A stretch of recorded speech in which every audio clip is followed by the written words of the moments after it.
Pito, walo. Tapos sa banda rito. Yan, siyam. 10, 11. Yan. 11 po lahat ang ating na tanim ngayong araw ng Biyernes. Woo! Ito guys ay medyo malaki pa ang alinisan. Yan ito. Ganda rito.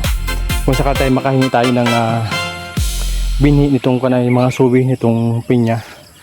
Ayun. Medyo malaki-laki yung ating matatanuman. Para sa isang taon makapagbenta na tayo. Tapos yung iba makapagbigay na rin tayo. Yun lang mga bossing. Happy pa rin po sa atin lahat. Ingat po tayo. God bless po. Bye bye.